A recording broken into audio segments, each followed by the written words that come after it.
अच्छा, कल हम लोगों ने बेसिस और एल्कलीज देखे थे। तो देखो, एसिड्स जैसे कि HCl है, ये डिसोसिएट होता है to give H positive ion and Cl negative ion. Alkalis जैसे सोडियम हाइड्रोक्साइड है, ये डिसोसिएट होता है to give Na positive and OH negative ion. अब ये जो H पॉजिटिव आयन की प्रेजेंस होती है सॉल्यूशन में, ये बेसिकली एसिडिटी डिटरमिन करती है। और हम इसको मेजर कैसे करते हैं? अगर H पॉजिटिव आयन ज़्यादा है, अगर for example H positive ion dissociated form में ज़्यादा है सॉल्यूशन के अंदर, तो हम कहेंगे कि सॉल्यूशन जो है वो ज़्यादा एसिडिक है या उसकी एसिडिटी इंक्रीज हो गई है। अगर H पॉजिटिव आयन कम है सॉल्यूशन के अंदर, तो हम कहेंगे कि एसिडिटी डिक्रीज हो गई है। अब इस चीज़ को हमें ना क्वांटिफाई करना है, मतलब इसको हमें कैलकुलेट करना है, मेजर करना है कि कौन सी चीज़ कितनी ज़्यादा एसिडिक है। जैसे फॉर एग्जांपल मेरे पास स्ट्रॉन्ग एसिड होता है HCl या सल्फ्यूरिक एसिड H2SO4। अब अगर ये स्ट्रॉन्ग एसिड है तो इनमें से कौन सा ज़्यादा स्ट्रॉन्ग एसिड है, और अगर कोई वीक एसिड है तो हम मेजर कैसे करेंगे कि कौन सा वीक एसिड है और कौन सा स्ट्रॉन्ग एसिड है।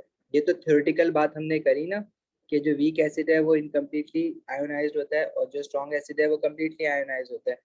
लेकिन इस चीज़ को हमें अगर मेजर करना है किसी वैल्यू में, तो उस वैल्यू को हम कहते हैं, एसिडिटी मेजर करने वाली चीज़ को, pH।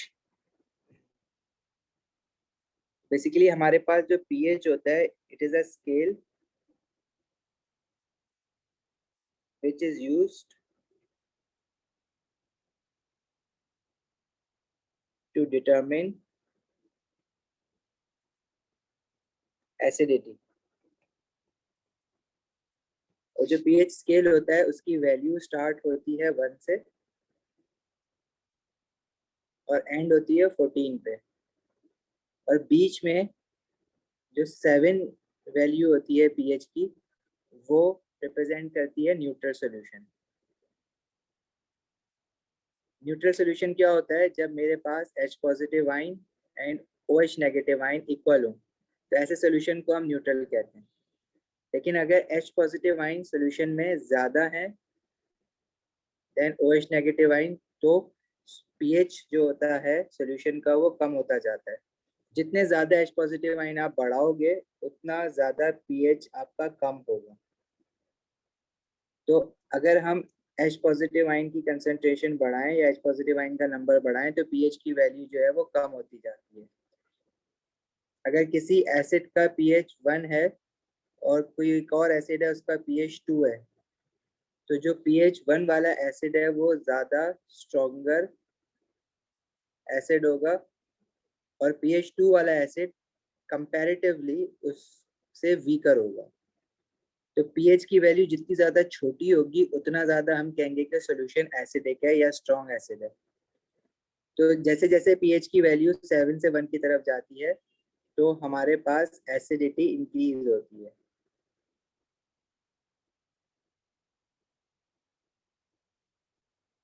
अगर pH 7 है तो इसका क्या मतलब है कि सॉल्यूशन न्यूट्रल है। इट मींस कि H पॉजिटिव आयन और OH नेगेटिव आयन बराबर है। लेकिन अगर OH negative ion hydroxide ion ज़्यादा होंगे फ्रॉम H पॉजिटिव आयन, तो pH की वैल्यू 7 से ज़्यादा बड़ी हो जाती है, और जैसे जैसे OH नेगेटिव आयन बढ़ता जाएगा सॉल्यूशन के अंदर, pH की वैल्यू जो है वो बढ़ती जाएगी और बढ़ते बढ़ते 14 तक जाती है। तो अगर किसी सॉल्यूशन का pH 14 है तो उसको हम कहेंगे कि वो स्ट्रॉन्ग एल्कली है, और अगर किसी सॉल्यूशन का pH लेट से 8 है तो उसको हम कहेंगे कि वो वीक एल्कली है।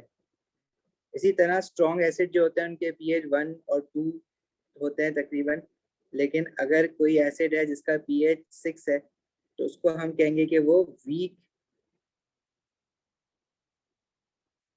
एसिड है।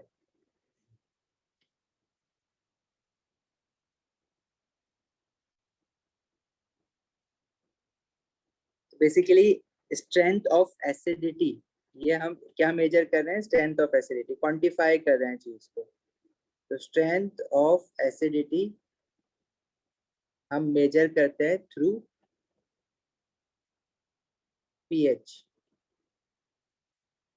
स्केल। ठीक है, इसको पीएच स्केल भी कहते हैं।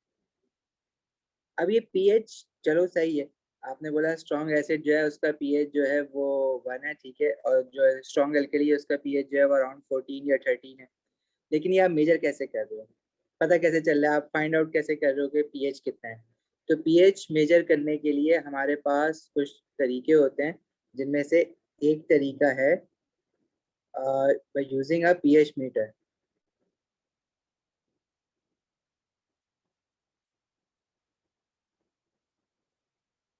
तो पहला तरीका तो इसमें पीएच मीटर। अच्छा, पीएच मीटर क्या होता है, इसमें ना इस तरह का कैलकुलेटर की तरह एक डिवाइस होती है जिसमें ना दो हमारे पास एक प्रोब्स होते हैं। उस प्रोब मतलब लीड की तरह होता है, उस प्रोब को सॉल्यूशन के अंदर डालोगे तो वो आपको पीएच मेजर करके बता देगा स्क्रीन पे। एक तरीका तो ये है। दूसरा तरीका, ये एडवांस मॉडर्न तरीका है हमारे पास पीएच मेजर करने का। लेकिन उससे पहले जो हम लोग तरीके यूज करते थे पीएच मेजर करने के लिए वो थोड़े से कॉम्प्लिकेटेड है, उनको मेजर करना थोड़ा सा मुश्किल भी होता है, लेकिन वो तरीके भी हमें पता होने चाहिए कि वो क्या होते हैं। जैसे फॉर एग्जांपल,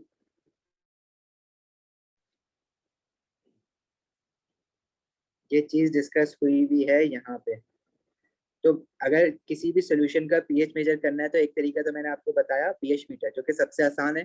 पीएच मीटर है आपके पास, आपने उसका जो प्रोब है वो आपने उस सोल्यूशन के अंदर डिप करा, और डिप करने पे जो आपके पास पीएच मीटर होगा उस पर वैल्यू सामने आ जाएगी, जैसे कैलकुलेटर की स्क्रीन होती है वैसी इसकी भी स्क्रीन होती है, पीएच की वैल्यू पता चल जाएगी। दूसरा तरीका जो कि हमारे पास थोड़ा पुराना तरीका है वो है यूनिवर्सल इंडिकेटर्स। अभी क्या होते हैं यूनिवर्सल इंडिकेटर्स? देखो, हमने इंडिकेटर, जैसे वर्ड इंडिकेटर है ना, उसका मतलब क्या होता है कि आप वो इंडिकेट करें किसी भी चीज को। जैसे गाड़ी का इंडिकेटर होता है तो बताता है कि लेफ्ट पे जाना है या राइट पे जाना है ड्राइवर ने। इसी तरह इंडिकेटर इंडिकेट करता है कि कोई चीज एसिडिक है या अल्कलाइन है। जैसे एक इंडिकेटर की हमने एग्जांपल देखी थी, लिटमस। अभी तक हमने एक इंडिकेटर देखा है, लिटमस। तो लिटमस एक इंडिकेटर है जिसका एसिड में अगर आपसे कलर पूछा जाए तो वो एसिड में होता है रेड कलर का। हमने लिटमस पेपर देखा था, इसी तरह लिटमस सॉल्यूशन भी आता है। मतलब लिटमस सॉल्यूशन क्या होता है कि आपके पास एक कोई सॉल्यूशन है, आपको नहीं पता कि ये एसिड है या अल्कली है, तो आपने इसमें क्या करा, लिटमस इंडिकेटर डाल दिया। और अगर वो लिटमस इंडिकेटर उस सॉल्यूशन को रेड कलर का कर देगा तो इसका क्या मतलब है कि उस सॉल्यूशन के अंदर एसिड प्रेजेंट है। लेकिन अगर ये लिटमस इंडिकेटर उस सॉल्यूशन को ब्लू कलर का कर देगा, उसका क्या मतलब है कि इसमें अल्कली प्रेजेंट है, मतलब ये सॉल्यूशन अल्कलाइन है। तो लिटमस का कलर आपको याद होना चाहिए कि एसिड में क्या होता है और अल्कली में क्या होता है। अच्छा, मैं बेस क्यों नहीं कह रहा हूँ यहाँ पे, बेस भी तो देखो एसिड से रिएक्ट करते हैं ना, लेकिन बेस जो होता है वो उसका सोल्यूशन बनता है। अगर कोई मेरे पास बेस है और वो वाटर में डिजोल्व हो गई है तो वो सोडियम हाइड्रोक्साइड बन जाएगी, अल्कली बन जाएगी, इसलिए मैं इसको डायरेक्ट अल्कली कह रहा हूँ। लेकिन अगर कोई ऐसी बेस है जो कि वाटर में डिजोल्व भी नहीं हो रही, जैसे मैग्नीशियम ऑक्साइड है, तो वो उसके ऊपर अगर आप लिटमस डालोगे तो वो कलर चेंज नहीं करेगा, इसके लिए सोल्यूशन होना जरूरी है। ठीक है, जो एसिडिक सोल्यूशन होगा उसमें क्या होगा कि एच पॉजिटिव आयन जो है वो ज्यादा होंगे OH नेगेटिव आयन से, और जो एल्कली होगा उसमें क्या होगा कि OH नेगेटिव आयन ज्यादा होंगे एच पॉजिटिव आयन से। अगर OH नेगेटिव आयन ज्यादा होंगे तो लिटमस जो है वो सोल्यूशन का कलर ब्लू कर देगा, और अगर H पॉजिटिव आयन ज्यादा होंगे यानी कि सोल्यूशन अगर एसिडिक होगा तो लिटमस उसका कलर रेड कर देगा। तो अब आपको कितने इंडिकेटर्स का कलर याद होना चाहिए? एक तो लिटमस का, एक हमारे पास होता है फिनोल्फिथिलीन, और एक होता है मिथाइल ऑरेंज। अब इनके कलर जो है ना, इसी हैंडआउट में बिल्कुल एंड पे एक पेज लगा हुआ होगा जिसमें आपके पास ये 3 इंडिकेटर्स के कलर दिए हुए। जो फिनोल्फिथिलीन होता है वो एसिड के अंदर तो कलरलेस रहता है, कोई कलर नहीं देगा, लेकिन एल्केली के अंदर वो पिंक कलर देता है आपको। तो ये आपको कलर याद करने हैं कि फिनोल्फिथिलीन का कलर एसिड में क्या होगा और एल्केली में क्या होगा। इसी तरह मिथाइल ऑरेंज का कलर भी आपको याद रखना है कि मिथाइल ऑरेंज का कलर एसिड में क्या होगा, जैसे कि एसिड में वो रेड होता है और एल्केली में वो येलो कलर देता है। इसी तरह लिटमस का एसिड में कलर रेड होता है और एल्केली का ब्लू होता है। तो ये जो 3 इंडिकेटर्स हैं इनके कलर्स तो आपको याद करने हैं, ठीक है। ये आपसे एग्जामिनर एक्सपेक्ट करता है कि ये आपको याद होने चाहिए। इसके अलावा जो बाकी 2 इंडिकेटर नीचे लिखे हुए हैं वो आपकी इंफॉर्मेशन के लिए लिखे हुए हैं, वो आपको याद नहीं करने। अगर वो कोई और इंडिकेटर देगा फिनोल्फिथिलीन, मिथाइल ऑरेंज, लिटमस के अलावा अगर क्वेश्चन में कोई और इंडिकेटर वो कहता है कि यूज किया है हमने, तो उसका कलर भी बताएगा आपको कि एसिड में उसका क्या कलर है, एल्केली में उसका क्या कलर है। क्योंकि इंडिकेटर्स जो है वो बहुत तरह के होते हैं, तो एक दो तरह के इंडिकेटर नहीं होते हमारे पास। तो इसलिए आपको सारे याद नहीं करने। एज पर सिलेबस आपको फिनोल्फिथिलीन, मिथाइल ऑरेंज और लिटमस का कलर याद होना चाहिए, बाकी किसी इंडिकेटर का कलर याद करने की जरूरत नहीं है। अब जैसे स्किन मिथाइल ऑरेंज है, उसका कलर एसिड में रेड है, एल्केली में ग्रीन है। ब्रोमेथाइमोल ब्लू, उसका कलर एसिड में येलो है और एल्केली में ब्लू है। अब आपने ये सब याद नहीं करना है, आपने जो है ना ये जो शुरू के 3 है ना ये आपको याद करना है। Litmus acid red, alkali blue, methyl orange acid red, ये तो देखो कॉमन है, और एल्केली येलो। सिर्फ फिनोल्फिथिलीन एसिड में कलरलेस और एल्केली में पिंक। अच्छा, हम बात कर रहे थे कि देखो ये इंडिकेटर्स जो है ये आपको सिर्फ ये बताएगा कि सोल्यूशन एसिडिक है या अल्कलाइन है, वो ये तो नहीं बताएगा कि उसका पीएच क्या है। वो तो सिर्फ ये बता रहा है आपको कि सोल्यूशन या तो एसिडिक है या अल्कलाइन है। लेकिन कौन सा सोल्यूशन अगर एसिडिक है तो कितना ज्यादा एसिडिक है, उसका पीएच क्या है, क्या पीएच उसका 1 है, क्या पीएच उसका 5 है, क्या वो स्ट्रॉन्ग एसिड है, क्या वो वीक एसिड है, ये सब इंडिकेटर आपको नहीं बता पाते, लेकिन पीएच मीटर ही आपको बता देता है। अच्छा, पीएच मीटर पीएच कैलकुलेट करता है। अब अगर फॉर एग्जाम्पल आपने ये इंडिकेटर्स यूज करते हुए पीएच मालूम करना है, तो उसके लिए फिर हम लोग क्या करते हैं, मिक्सचर ऑफ दीज इंडिकेटर्स लेते हैं। मतलब बहुत सारे इंडिकेटर्स मिला के जो है हम एक मिक्सचर बनाते हैं, और उस मिक्सचर को हम कहते हैं यूनिवर्सल इंडिकेटर्स।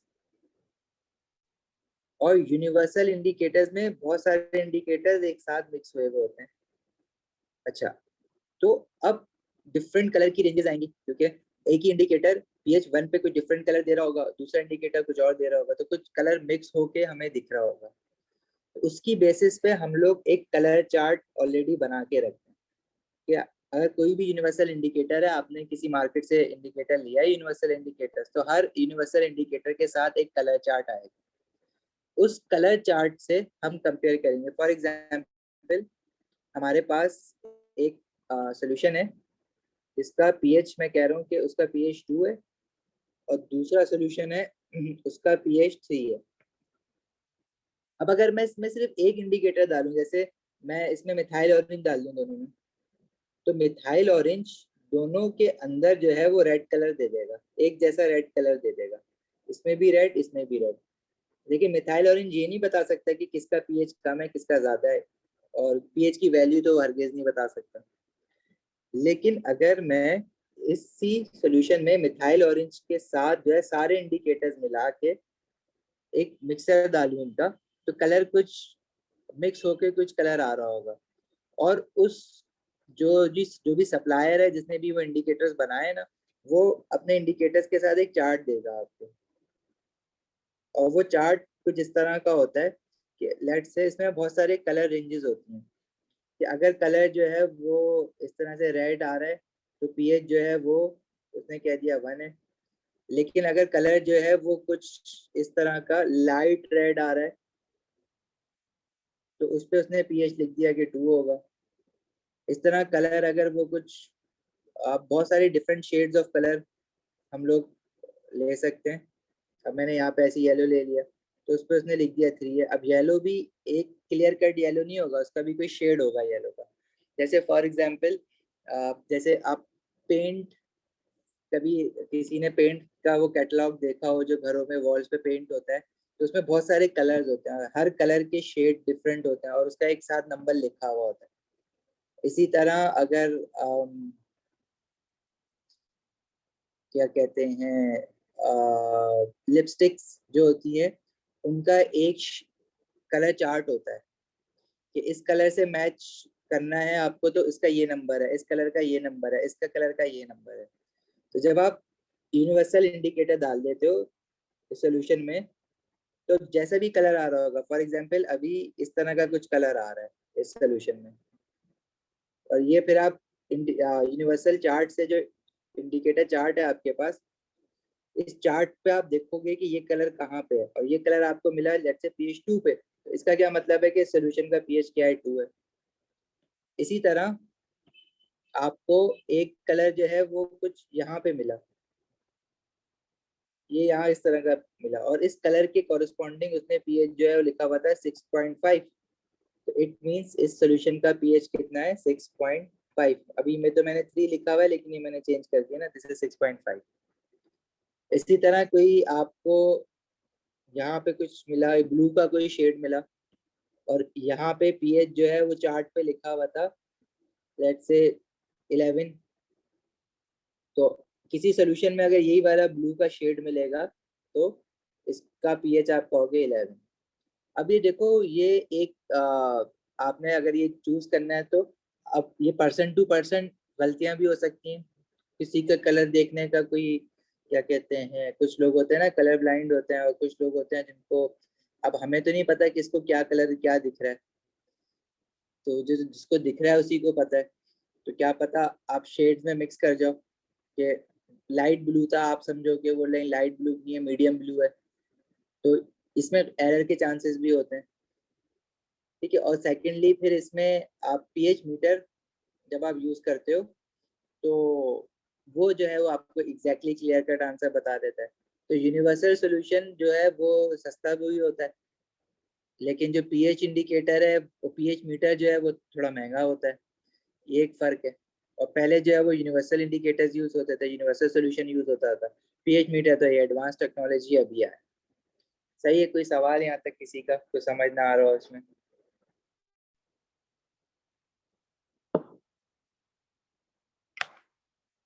नहीं, चलें आगे।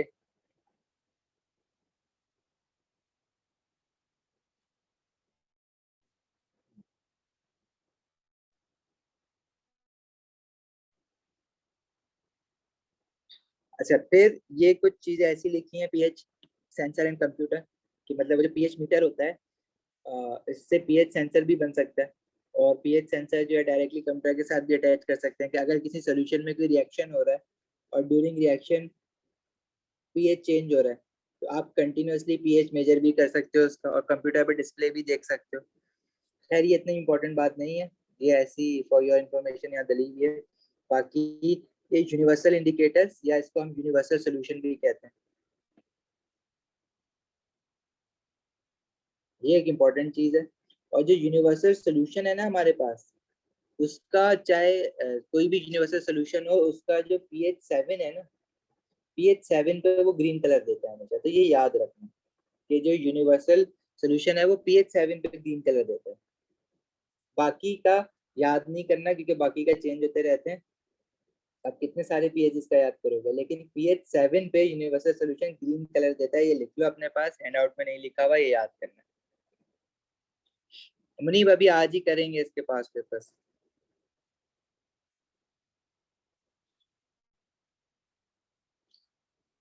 अच्छा, देखो अभी तक हमने 3 चीजें पढ़ी, एसिड बेसिस एल्कलीस और पीएच।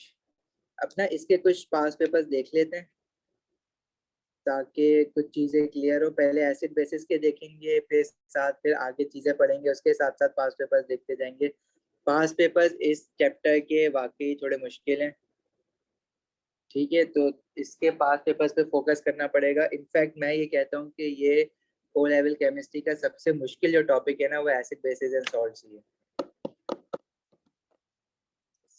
एमन लिक्विड्स के, मैं इस समझा नहीं, मैं लिक्विड्स का वॉल्यूम हमेशा फिक्स रहता है, ये इससे रिलेटेड कुछ पूछ रहे हो या जनरली पूछ रहे हो लिक्विड्स के वॉल्यूम के बारे में?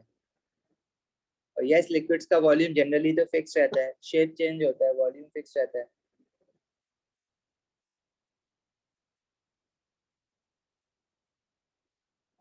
देखो लिक्विड्स का, सॉलिड्स का जो है वो शेप वॉल्यूम सेम रहता है, लिक्विड्स का वॉल्यूम सेम रहता है लेकिन शेप चेंज होता है।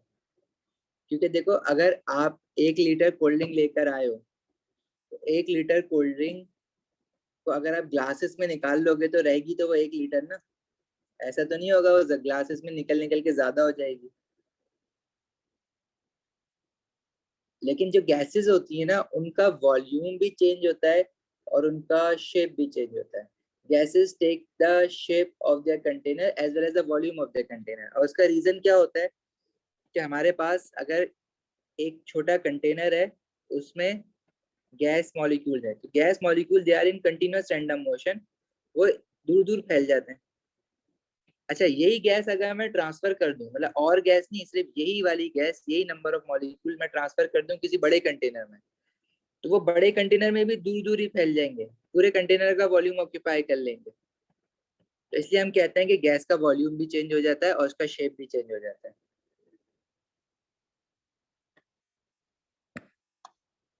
ब्यूरेट वेरिएबल वॉल्यूम मेजर करता है, मतलब ब्यूरेट से जो है आपको एक फिक्स्ड वॉल्यूम मेजर करना जरूरी नहीं है। अगर आपने for example 50 centimetre cube measure करना है ब्यूरेट से, तो आप इसको अगर 0 सेंटीमीटर क्यूब तक फिल करोगे, तो 50 सेंटीमीटर क्यूब तक अगर आप इसमें से निकालोगे सोल्यूशन, तो आपने 50 सेंटीमीटर क्यूब निकाल लिया। अब आप कहोगे नहीं मुझे तो 52 निकालना है, तो 2 सेंटीमीटर क्यूब और निकाल देना। अगर आप कहोगे नहीं मुझे तो 60 सेंटीमीटर क्यूब निकालना है, तो 60 सेंटीमीटर क्यूब निकाल दो। मतलब जितनी भी वॉल्यूम मेजर करना चाहो आप कर सकते हो इसमें से, इसको कहते हैं वेरिएबल वॉल्यूम। लेकिन अब ये पढ़ेंगे इसी चैप्टर में आगे, ब्यूरेट वगैरह हम डिस्कस करेंगे। जैसे पिपेट होता है जो वो फिक्स वॉल्यूम मेजर कर सकता है, मतलब अगर पिपेट 25 सेंटीमीटर क्यूब का है, तो उसको कम्प्लीटली फिल करोगे तो वो 25 सेंटीमीटर क्यूब ही मेजर कर सकता है, आगे पीछे कोई और वॉल्यूम मेजर नहीं कर सकता, उसको हम कहते हैं फिक्स्ड वॉल्यूम। वेरएज ब्यूरेट हो गया, मेजरिंग सिलेंडर हो गया, ये जो है वेरिएबल वॉल्यूम मेजर कर सकते हैं। अगर 10 सेंटीमीटर क्यूब मेजर करना है तो उसी मेजरिंग सिलेंडर या ब्यूरेट से आप 10 भी कर सकते हो, 20 भी कर सकते हो, 30 भी कर सकते हो, 25 भी कर सकते हो। ठीक है,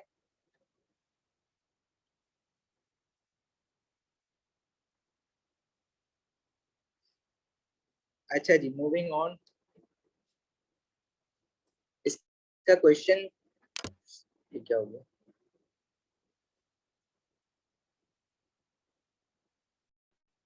अच्छा चलो, इसके ना हमारे पास जो क्वेश्चंस हैं,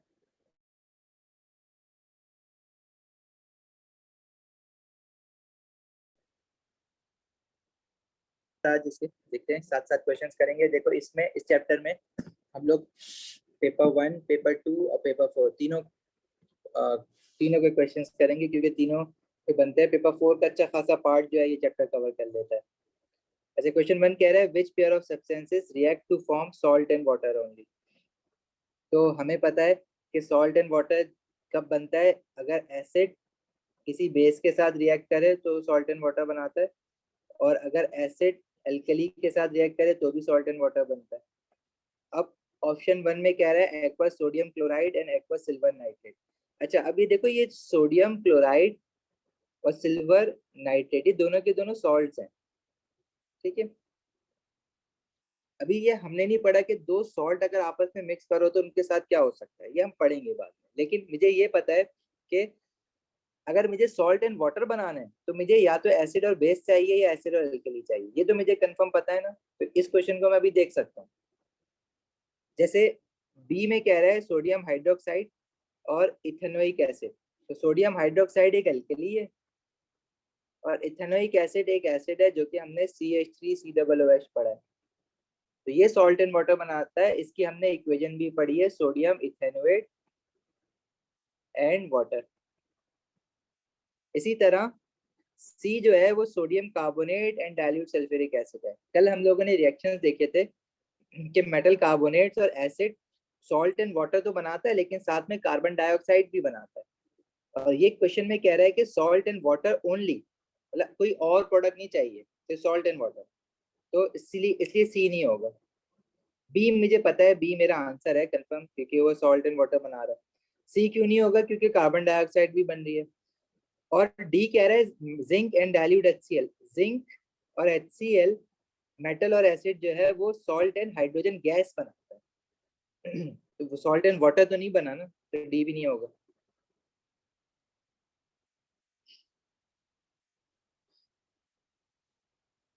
ओके।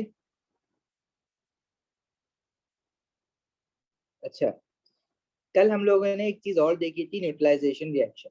न्यूट्रलाइजेशन रिएक्शन क्या होता है कि अगर एसिड और अल्कली एक दूसरे को कैंसिल आउट कर दें, रिएक्ट हो जाए, या तो एसिड प्लस बेस, पर जिस रिएक्शन में सॉल्ट एंड वाटर बनता है ना, एक तरह से वही न्यूट्रलाइजेशन रिएक्शन है। मुनीब कौन सा वाला? ऑप्शन डी कह रहे हो समझाने का, क्वेश्चन वन पूरा कह रहे हो समझाने की?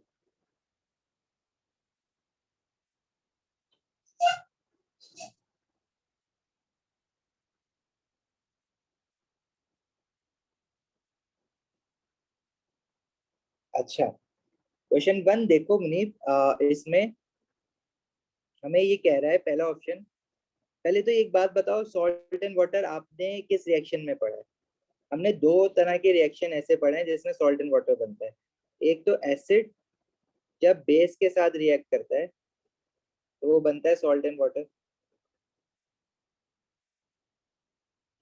जैसे कि एसिड हो गया HCl और बेस हो गया सोडियम ऑक्साइड, तो ये बना सोडियम क्लोराइड एंड H2O। इसी तरह दूसरे रिएक्शन में हमने कब देखा, जब सॉल्ट एंड वाटर कब बनता है, जब एसिड एल्कली के साथ रिएक्ट करता है to produce salt and water. जैसे फॉर एग्जांपल हमारे पास एसिड था सल्फ्यूरिक एसिड और एल्कली है सोडियम हाइड्रोक्साइड, तो ये बनेगा sodium sulphate and water. Salt and water दो तरह के रिएक्शन से बनेगा, एसिड और बेस का या एसिड और एल्कली का। देखो इन्हीं दोनों रिएक्शन को ना हम न्यूट्रलाइजेशन रिएक्शन भी कहते हैं। ये भी याद रखना, आगे वाले क्वेश्चन में यही पूछा है। वो रिएक्शन जिसमें सॉल्ट एंड वाटर बने जब एसिड और बेस या एसिड और एल्कली रिएक्ट करे आपस में, तो ऐसे रिएक्शन को हम न्यूट्रलाइजेशन रिएक्शन भी कहते हैं। सही है, यहाँ तक क्लियर है? अब जरा दोबारा से ऑप्शन को देखते हैं।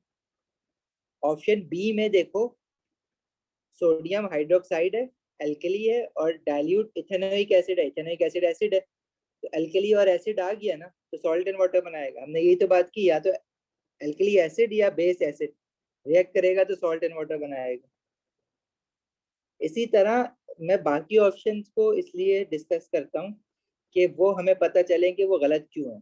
और जब भी आप अपना पेपर्स प्रैक्टिस कर रहे हो तो उसमें बाकी ऑप्शंस को जरूर देखना।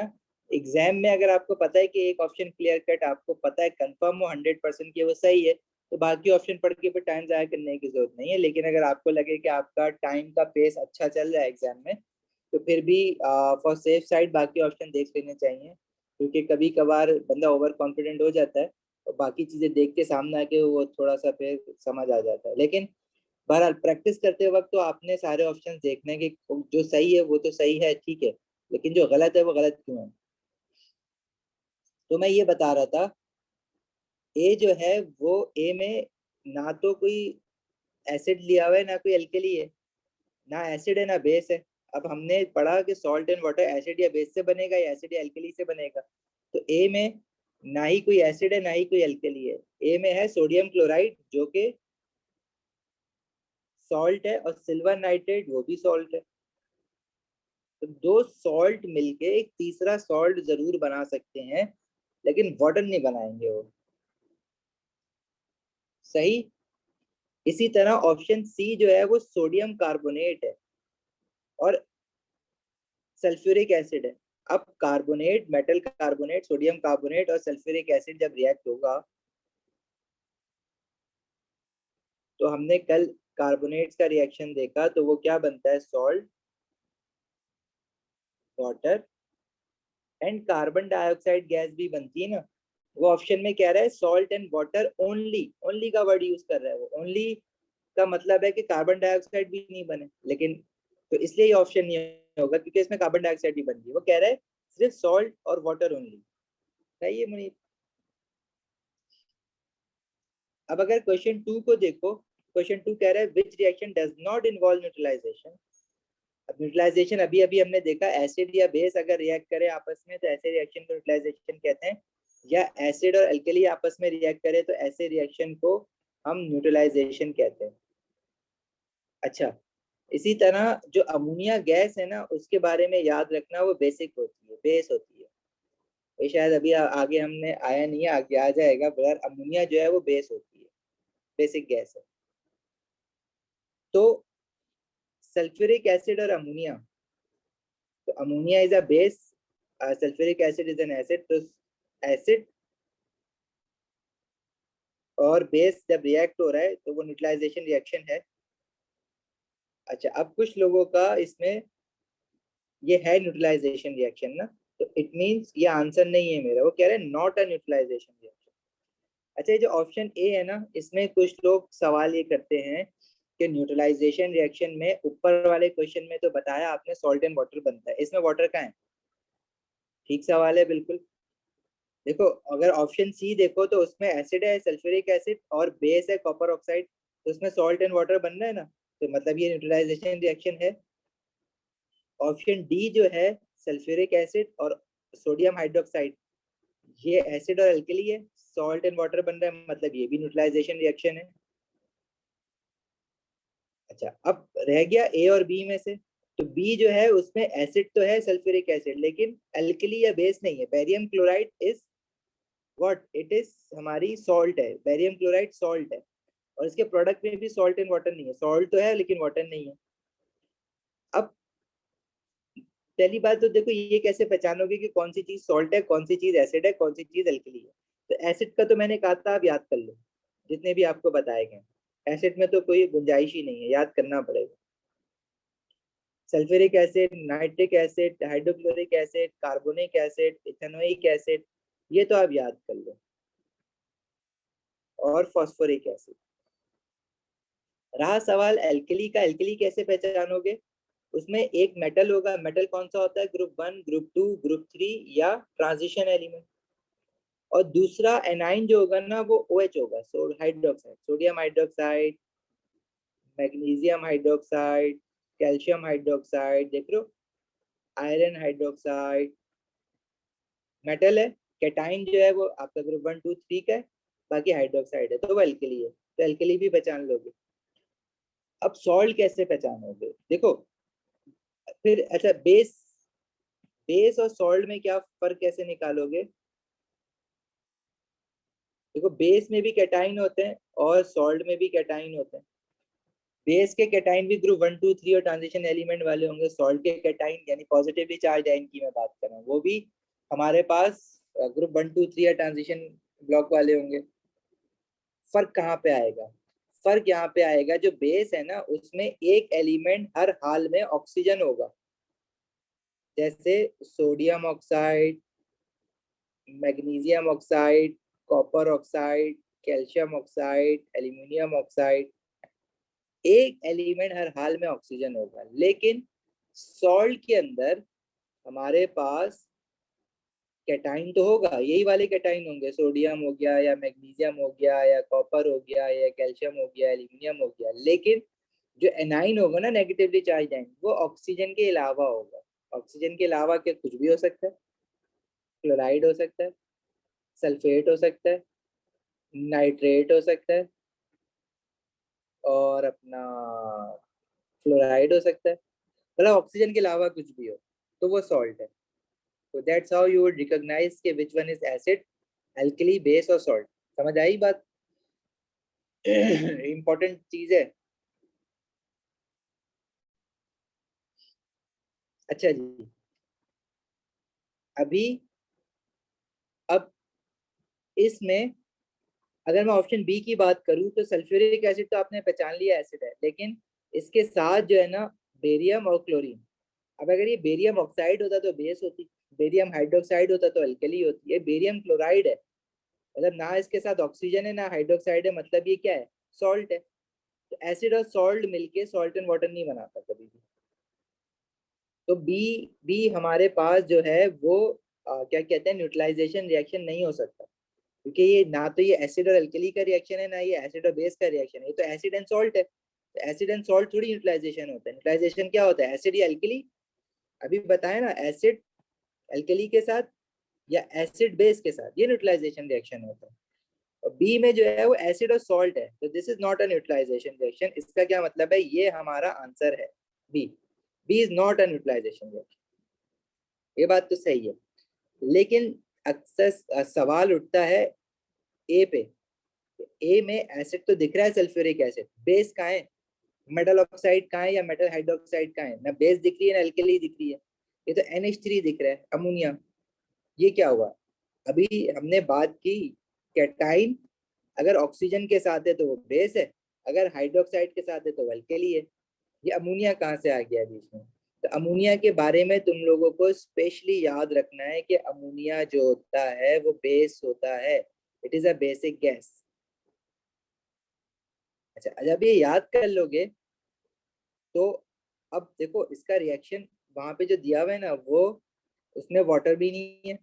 अब न्यूट्रलाइजेशन रिएक्शन है तो सॉल्ट एंड वाटर बनना चाहिए था, लेकिन न्यूट्रलाइजेशन में ये कंडीशन पूरी हो रही है कि एसिड और बेस है। अब अमोनिया बेस है, मैं बता रहा हूँ तुम्हें, उसने सल्फ्यूरिक एसिड और अमोनिया रिएक्ट कराया। अच्छा, क्या हर क्वेश्चन में एक नई चीज मैं बताऊंगा, नहीं, हर क्वेश्चन के लिए नहीं है। अब कुछ चीजें जैसे ये अमोनिया आ गई ना, तो ये अब ऐसा नहीं है कि और भी कोई गैस है तो वो बेस है, नहीं, बस सिर्फ अमोनिया है आपके सिलेबस में और कोई नहीं। तो ये अपने पास इनकॉर्पोरेट करते जाओ पास पेपर से जो चीजें आ रही है, बाकी ये हैंडआउट में भी आगे है। ये थोड़ा सा पास पेपर हमने जल्दी स्टार्ट कर लिए, लेकिन ये आगे है, तो ये हैंडआउट में मिलेगा आप। अच्छा, अब रहा सवाल ये कि जब ये रिएक्ट हो रहा है सल्फ्यूरिक एसिड के साथ, तो वाटर नहीं बन रहा जैसे बाकी बेस के साथ बनता है। अच्छा, ये क्यों नहीं बन रहा है, क्योंकि ये हमने अमोनिया लिया है। अब अमोनिया बेस क्यों है, बेसिकली देखो, जब अमोनिया को अगर मैं सिर्फ पानी में डालूं ना, जैसे फॉर एग्जांपल मैं सोडियम ऑक्साइड को पानी में डालता हूँ, मुझे पता है वो सॉल्युबल है, और वो पहले तो सोडियम हाइड्रोक्साइड बनाएगी और फिर वो डिसोसिएट हो जाएगी into Na positive and OH negative. इसी तरह जो अमोनिया है ना, अमोनिया को पानी में डालो ना, तो ये बना देता है अल्कली, अमोनियम हाइड्रोक्साइड, और ये डिसोसिएट हो जाता है NH4+1 एंड OH-1। अब ये दे रहा है ना हाइड्रोक्साइड आयन सोल्यूशन में, तो ये अल्कली है, और ये अल्कली किससे बना है, अमोनिया से, तो अमोनिया उसकी बेस हो जाएगी। ठीक है, OH नेगेटिव आयन है सोल्यूशन में, तो वो अल्कली है, बात खत्म हो गई। तो जब भी आप अमोनिया को किसी एसिड में डालते हो ना, सल्फ्यूरिक एसिड में, तो एसिड जाहिर है पानी में होता है, तो अमोनिया भी जब उसी एसिड के सोल्यूशन में जाएगी तो अमोनिया जो है वो भी डिजोल्व हो जाएगी, और जब वो डिजोल्व हो जाएगी तो क्या कहते हैं, वो अमोनियम हाइड्रोक्साइड बना लेगी। और अमोनियम हाइड्रोक्साइड अगर मैं दिखाऊंगा यहाँ पे, तो देखो, अगर मैंने यही चीज अमोनियम हाइड्रोक्साइड के साथ दिखानी है और सिर्फ अमोनिया के साथ दिखानी है, तो जैसे अमोनिया के साथ दिखाऊंगा तो मैं सिर्फ सॉल्ट दिखाऊंगा, अमोनियम सल्फेट। लेकिन अगर अमोनियम हाइड्रोक्साइड के साथ दिखाऊंगा तो मैं दिखाऊंगा अमोनियम सल्फेट एंड वाटर। तो अभी इसने ऑप्शन में सिर्फ अमोनिया के साथ हमें चीज दिखाई हुई है ना, तो इसलिए उसने साथ वाटर नहीं लिखा है। लेकिन ये चीज अब हमें याद रखनी है कि अमोनिया बेसिक इन नेचर है, if it is reacting with an acid, that is a neutralization reaction. Okay,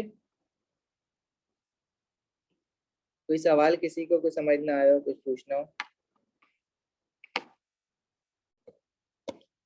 एमन, शुमाइल, नाना इज मिसिंग, वेयर इज अफसर, ये आते जाते कैसे रहते हैं?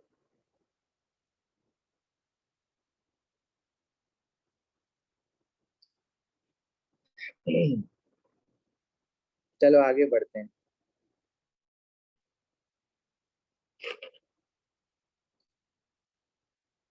अच्छा जी, अभी कह रहा है कि क्वेश्चन 3 में hydrides are compounds of an element and hydrogen only. मतलब अगर कोई चीज हाइड्राइड है, जैसे कोई चीज ऑक्साइड होती है, तो उसका क्या मतलब है कि उसमें एक एलिमेंट ऑक्सीजन होगा होगा। लेकिन अगर कोई चीज हाइड्राइड है ना, हाइड्राइड, तो उसका क्या मतलब है कि इसमें एक एलिमेंट हाइड्रोजन होगा। कोई एक एलिमेंट और साथ में हाइड्रोजन मस्ट हो अगर, तो वो हाइड्राइड होती है।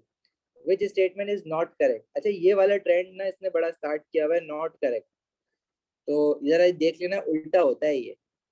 हम करेक्ट वाला आंसर जल्दी से में टिक कर देते हैं, वो कहता है गलत वाला बताओ। अच्छा, ये वाला जो हमारा क्या कहते हैं, ये हम लोग वैसे आगे पढ़ेंगे, अभी फिलहाल इसमें क्योंकि मैंने अमोनिया आपको टच कर लिया है, तो थोड़ा सा हम देख भी लेते हैं। और हाइड्राइड जो है हमने क्या कहते हैं, जैसे HCl है, ये एक हाइड्राइड होगी ना, हाइड्रोजन है और उसके साथ क्लोरीन है। इसी तरह हमारे पास जो एसिड्स हैं, हाइड्रोजन फ्लोराइड भी एक एसिड होता है, वो भी हाइड्राइड है। इसी तरह अगर हाइड्रोजन हो और कोई और एक और एलिमेंट हो, अब आप सल्फ्यूरिक एसिड को हाइड्राइड नहीं कह सकते, क्योंकि हाइड्रोजन के अलावा इसमें सिर्फ एक नहीं, एक से ज्यादा एलिमेंट है, सल्फर भी है, ऑक्सीजन भी है। तो इस चीज का भी ख्याल रखना है कि आप कहोगे सारे एसिड में हाइड्रोजन होता है तो सारे एसिड जो है वो हाइड्राइड होंगे। नहीं, हाइड्राइड क्या होता है, जिसमें सिर्फ एक एलिमेंट हो और हाइड्रोजन हो, बस। देखो, इसने खुद डिफाइन की हुई है ये बात, आपको ये बात मैंने नहीं बताई है, ये क्वेश्चन में बता रहा है। Hydrides are compounds of an element and hydrogen only. Only का क्या मतलब है, मतलब इसके अलावा और कुछ ना हो, एक एलिमेंट हो और हाइड्रोजन हो। तो ऑप्शन ए कह रहा है the hydride of carbon that contains 4 hydrogen atom. मतलब कार्बन हो और हाइड्रोजन हो, और हाइड्रोजन के कितने कह रहे हैं, 4 हाइड्रोजन एटम, तो CH4 हो जाएगा। इस called a gas called methane. अब इसका नाम मीथेन होता है, ये हमने बॉन्डिंग में भी देखा है और ऑर्गेनिक केमिस्ट्री में और डिटेल में देखेंगे। तो हाँ, ये बात तो सही है। अब ये बात सही है, बिल्कुल करेक्ट बात है, लेकिन आंसर में वो कह रहे हैं कि नॉट करेक्ट वाली स्टेटमेंट बतानी है आपने। तो ये बिल्कुल स्टेटमेंट सही है, लेकिन ये हमारा आंसर नहीं है। तो इस चीज का ख्याल रखना है। ज्यादातर स्टूडेंट पेपर चेक करो, तो ये पहली स्टेटमेंट पढ़ के टिक कर दे रहे हैं जल्दी से, क्योंकि they are 100% confident after studying organic chemistry के they are talking about methane. लेकिन वो ये थोड़ी कह रहे कि ये करेक्ट बताओ, तो कह रहे नॉट करेक्ट बताओ। आंसर ये थोड़ी होगा, ये स्टेटमेंट सही है। अच्छा, बी कह रहे the hydride of chlorine dissolve in water to form an alkaline solution. Hydride of chlorine मतलब हाइड्रोजन और क्लोरीन क्या होता है, HCl होता है। ये तो वेल नोन एसिड है, और इसको पानी में डालोगे तो एसिडिक सोल्यूशन बनेगा, ये कह रहे अल्कलाइन बनेगा। जब ये स्टेटमेंट गलत है, अगर ये स्टेटमेंट गलत है तो यही हमारा आंसर है, क्योंकि उसने पूछा नॉट करेक्ट बताओ। ठीक है, तो बी हमारा आंसर हो गया। बाकी का ये जो नीचे वाला है ना, सी, सी हम पढ़ेंगे हेबर प्रोसेस क्या होता है। लेकिन हाइड्राइड ऑफ नाइट्रोजन ये होता है, नाइट्रोजन और हाइड्रोजन और जैसे अमोनिया है, अमोनिया की प्रोडक्शन हम करते हैं हेबर प्रोसेस के थ्रू। तो ये बात करेक्ट है, मतलब ये हमारा आंसर नहीं हो सकता क्योंकि ये नॉट करेक्ट नहीं है, करेक्ट चीज लिखी हुई है। और डी कह रहा है the hydride of oxygen is a liquid at room temperature. Hydride of oxygen मतलब हाइड्रोजन हो और ऑक्सीजन हो, ये क्या होता है, water. Water is liquid at room temperature ना, तो ये बात भी करेक्ट है, इसलिए ये भी हमारा आंसर नहीं है। सही है, कुछ पूछना है किसी को, आगे बढ़े।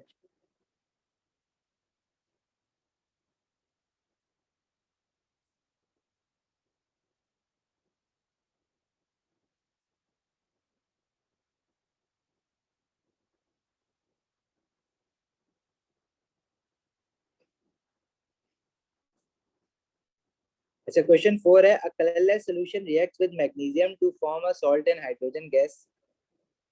कलरलेस सॉल्यूशन देखो, एसिड भी कलरलेस होते हैं, एल्कलीज भी कलरलेस होते हैं, तभी तो इंडिकेटर यूज कर रहे थे ना।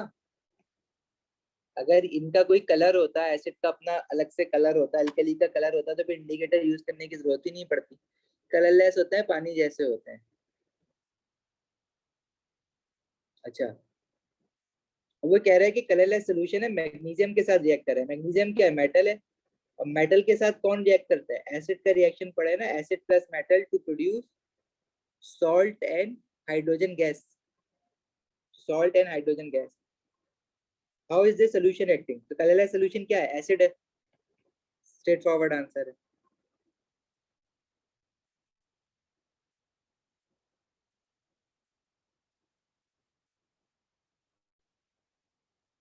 अच्छा, क्वेश्चन 5 हमारे पास है आयनिक इक्वेशन वाला, ये हम कल करेंगे, आयनिक इक्वेशन पे पढ़ेंगे। which क्वेश्चन 6 है, which ion causes the acidity in dilute hydrochloric acid? Acidity हमें पता है कि H पॉजिटिव आयन जनरेट कराते हैं, तो ये भी स्ट्रेट फॉरवर्ड आंसर है। 7 कह रहा है which substance does not react with hydrochloric acid? तो एसिड के साथ जो है कार्बोनेट भी रिएक्ट करता है, हाइड्रोक्साइड मेटल हाइड्रोक्साइड भी रिएक्ट करता है, जिंक हाइड्रोक्साइड भी करेगा, जिंक मेटल भी करेगा, सॉल्ट नहीं करेगा जिंक नाइट्रेट। जिंक नाइट्रेट ना तो मेटल है, ना मेटल हाइड्रोक्साइड है, ना बेस है, ना हमारे पास कार्बोनेट है। क्वेश्चन 8 कह रहा है कि which pair of gases are both non. अच्छा, ये भी हमने अभी तक oxides, acidic nature of oxides के बारे में अभी नहीं पढ़ा है, इसलिए ये क्वेश्चन भी अभी नहीं करते।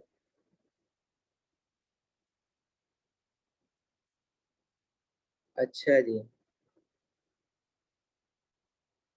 अभी 9 भी ऑक्साइड्स का है, वो भी अभी नहीं करे। 10, क्वेश्चन 10 हम कर सकते हैं, जरा क्वेश्चन 10 पढ़ो और हो सके तो खुद से जरा आंसर मुझे बता दो। क्वेश्चन 10 कह रहा है, for separate mixture of solution in a solid are made as given in the table.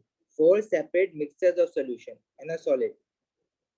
चार डिफरेंट सॉल्यूशन टेबल बनाए हैं इसने, कैसे बनाए, क्या क्या चीजें ऐड करी हैं, वो उसने ऊपर लिख दिया है। The mixtures are warmed in which mixture does gas form? तो अब ये जो है सोडियम हाइड्रोक्साइड और अमोनियम क्लोराइड। अच्छा, ये रिएक्शन जो है ना, वैसे ही आज हमें क्लास के स्टार्ट में पढ़ना था, पता नहीं हमने क्यों नहीं पढ़ा, अभी मुझे याद आया, हमने अल्कली के रिएक्शंस पूरे नहीं किए थे ना, तो ये हम खैर ये पढ़ेंगे।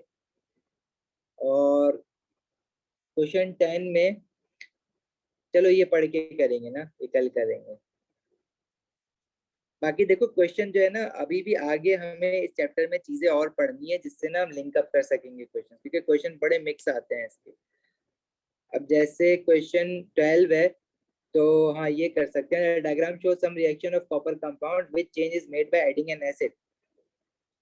तो इसमें कॉपर कार्बोनेट से कॉपर ऑक्साइड, कह रहा है कि ए जो है ना, वो कॉपर कार्बोनेट से कॉपर ऑक्साइड में अगर कन्वर्ट करना है तो आप एसिड डालें।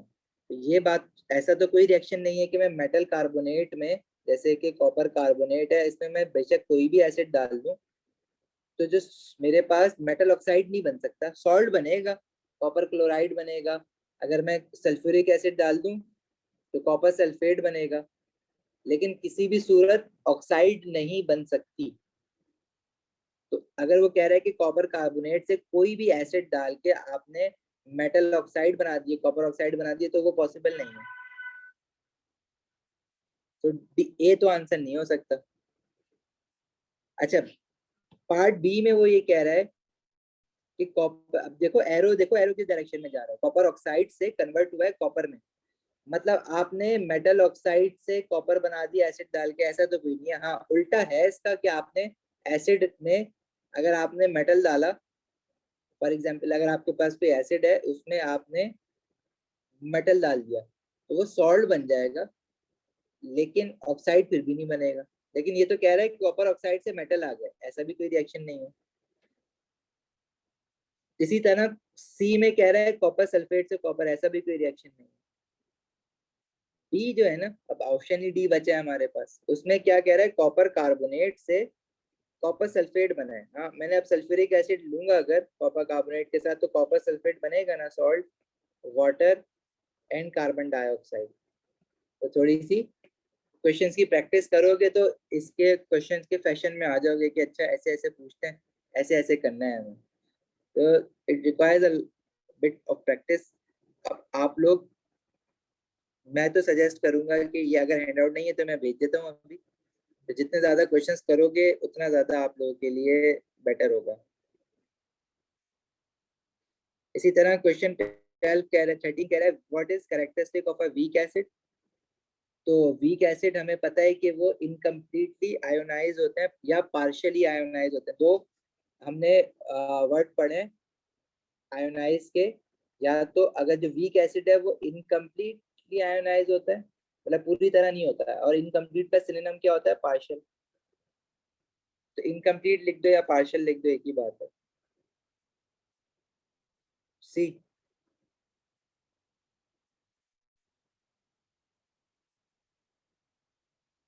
तो अभी देखो, अच्छा इसमें ऐसा है कि आप सारे क्वेश्चन एक साथ तो अभी कर भी नहीं सकते हो, क्योंकि बहुत सारी चीजें इसमें नहीं पढ़ी हैं। लेकिन मैं आपको कहूंगा कि एक बार ट्राई जरूर कर लेना, देख लेना कोई कौन सा क्वेश्चन पढ़ा हुआ है। अगर आप क्वेश्चन नहीं कर रहे अभी तो वो भी कोई मसला नहीं है, आप जो है क्या कहते हैं हैंड आउट कल तक अच्छी तरह पढ़ लो। मैं थोड़ा सा और पढ़ा के फिर उस पे नेक्स्ट वीक क्वेश्चंस पे चले जाएंगे। और बेस्ट ये होगा कि जो लोग कर रहे हैं क्वेश्चन वो पूछते रहें तो ज्यादा अच्छा है। अब जैसे यहाँ पे जो है ना, एक चीज याद रखना कि अमोनिया के बारे में मैंने बता तो दिया ये बेस है, ये साथ में मैंने अभी ये नहीं बताया था कि ये वीक बेस है। और जो वीक बेस है उसका पीएच जो होगा वो 14 के कहीं करीब होगा। अच्छा अभी कह रहे हैं which row shows the pH values of 0.1 mole per decimetre cube of aqueous ammonia hydrochloric acid and sodium chloride and sodium hydroxide.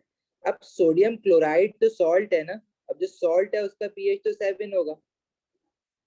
अब क्या, अब देखो ये क्या, आपको किसी भी चीज का पीएच याद करना है? नहीं, आपको याद नहीं करना है पीएच, आपने बस लॉजिक से करना है। जैसे सोडियम क्लोराइड है, सॉल्ट है, तो उसका पीएच क्या होगा? 7। तो इसका क्या मतलब है?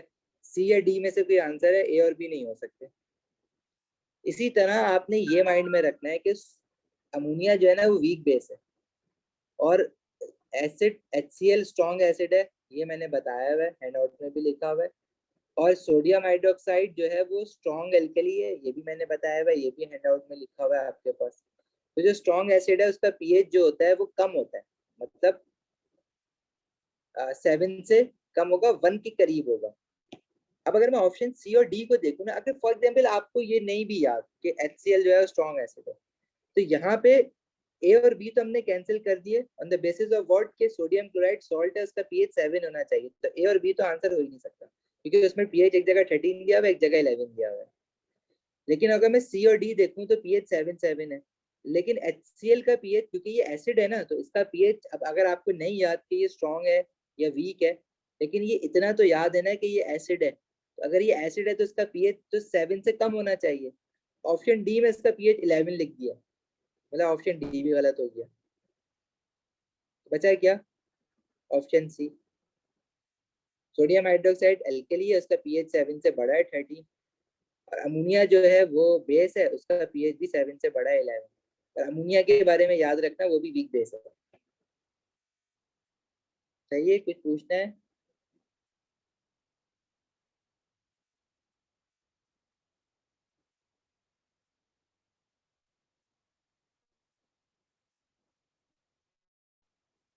सेवनटीन,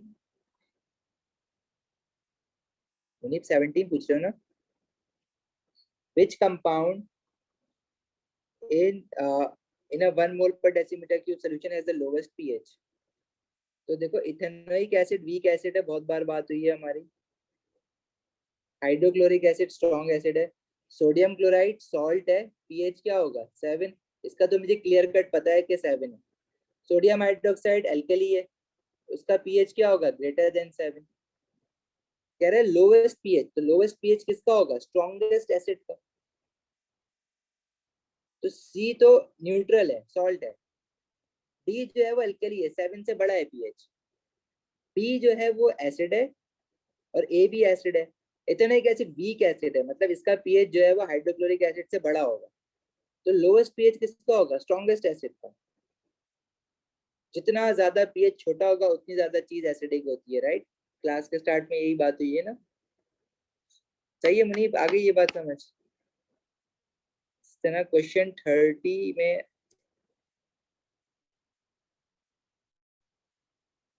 ओके अच्छा, इस क्वेश्चन 30 में आपने इसमें ना टेस्ट फॉर गैसेस भी आप लोगों को पता होना चाहिए, जैसे कि ये टेस्ट फॉर गैसेस जो है ना यहाँ लिखे हुए हैं आखिर में, ये पढ़ने भी हैं हमें, लेकिन अगर याद कर लो अभी से तो कोई इसमें गलत बात नहीं है। अमोनिया जो है वो बेसिक गैस है, उसका for example ammonia basic gas है, वो हैंडआउट में भी लिखा हुआ है, यहाँ पे भी मिलेगा। मैं बार बार कह रहा था ना कि वो लिटमस पेपर को ब्लू कर देती है। रीजन क्या है ब्लू करने का? क्योंकि वो बेसिक गैस है। अगर कहीं से अमोनिया निकल रही है, उसको टेस्ट करना है, आपको पता लगाना है कि क्या ये गैस अमोनिया है या नहीं है। तो आप अगर उसके पास एक वेट लिटमस पेपर लेके जाओगे तो ब्लू कलर का अगर लिटमस हो जाता है तो वो अमोनिया है। इसी तरह कार्बन डाइऑक्साइड का गैस क्या है? Pass the gas through lime water it will turn milky. Chlorine का क्या है? Bleaches damp litmus paper. देखो ब्लीचेस डैम लिटमस पेपर का एक कलर चेंज नहीं कर रही है बेसिकली। जैसे अमोनिया जो है वो लिटमस पेपर को ब्लू कर रही है ना, तो क्लोरीन पे अगर लिटमस पेपर पे टकराएगी तो वो उसको ब्लीच कर देगी। ब्लीच का क्या मतलब है कि फेड कर देगी उसके रंग, वो कलर उड़ा देगी। तो क्लोरीन का टेस्ट हम ऐसे करते हैं। अगर मुझे पता लगाना है कि कोई गैस क्लोरीन है या नहीं है, तो मैं उसके पास एक गीला लिटमस पेपर लेके जाऊंगा, और अगर लिटमस पेपर से गैस टकराने पे लिटमस पेपर का कलर जो है वो उड़ जाए, फेड हो जाए, ब्लीच हो जाए, इट मीन्स कि क्लोरीन प्रेजेंट है। तो ये टेस्ट जब जब हमें पता होंगे ना, अब ये पता है वैसे, अब इतना ही काफी है जितना मैंने डिस्कस किया है ना अभी, वैसे भी इतना ही करना है डिस्कस। तो कौन सा क्वेश्चन था मुनीब? 30 ना? यस। तो कह रहा है four gas jars contain one of the gases ammonia, chlorine, hydrogen chloride and oxygen. एक में अमोनिया है NH3, एक में हाइड्रोजन क्लोराइड गैस है। अब हाइड्रोजन क्लोराइड जो है वो गैसियस फॉर्म में, अगर पानी में डिजोल्व करो तो वो एसिड बन जाएगा, तो ये एसिडिक गैस है ना। अमोनिया जो है वो बेसिक गैस है। और एक में बी में है क्लोरीन Cl2, और एक में है ऑक्सीजन O2, और सब में लिटमस पेपर रखे हुए हैं, रेड भी है ब्लू भी है। तो अमोनिया गैस क्या करेगी? जो आपका रेड लिटमस है ना, उसको कन्वर्ट कर देगी ब्लू में। ब्लू लिटमस तो ब्लू ही रहेगा ना, क्योंकि उसको अमोनिया ने रेड को ब्लू करना होता है, ब्लू जो है वो ब्लू ही रहेगा। तो ऑप्शन ए में क्या होगा? ब्लू लिटमस जो है वो ब्लू ही रहेगा, लेकिन जो रेड वाला है वो ब्लू हो जाएगा, रेड वाला भी ब्लू हो जाएगा। तो एक लिटमस का कलर चेंज हो गया, वन लिटमस कलर चेंज। इसी तरह जो हाइड्रोक्लोरिक एसिड गैस है वो एसिडिक है, तो वो रेड लिटमस को तो कुछ भी नहीं करेगी, वो तो वैसे ही रहेगा। लेकिन जो ब्लू लिटमस है उसको वो रेड कलर का कर देगी। तो यहाँ भी हमारे पास एक लिटमस पेपर का कलर चेंज हो गया, one litmus colour change. Oxygen ना तो एसिडिक है ना अल्कलाइन है, ना ऑक्सीजन लिटमस पेपर को तंग करती है, कुछ भी नहीं करती ऑक्सीजन लिटमस पेपर को। तो ऑक्सीजन में हम क्या बोलेंगे कि no litmus paper colour change, किसी भी कुछ भी चेंज नहीं हुआ इसमें, no litmus paper colour change. इसी तरह जो क्लोरीन है, क्लोरीन जो है वो ब्लीच कर देती है कलर को, लिटमस को, चाहे वो रेड हो चाहे वो ब्लू हो, वो दोनों के दोनों इंडिकेटर्स का कलर उड़ा देगी, फेड कर देगी। और जब दोनों का कलर फेड कर देगी तो दोनों क्या हो जाएंगे? वाइट कलर के हो जाएंगे, मतलब ब्लीच हो जाएंगे। तो क्लोरीन जो है वो दोनों के दोनों लिटमस पेपर का कलर चेंज कर रही है। तो क्लोरीन के बारे में हम क्या बोलेंगे? Two litmus paper colour change, दोनों के चेंज हो गए। अच्छा क्वेश्चन क्या था? क्वेश्चन हमने पूरा नहीं पढ़ा। क्वेश्चन ये कह रहा था, in which gas jar will both the damn blue litmus paper and the red damn litmus paper change color? इसमें दोनों के दोनों चेंज हो, क्या है? क्लोरीन है। सही है। अच्छा चलो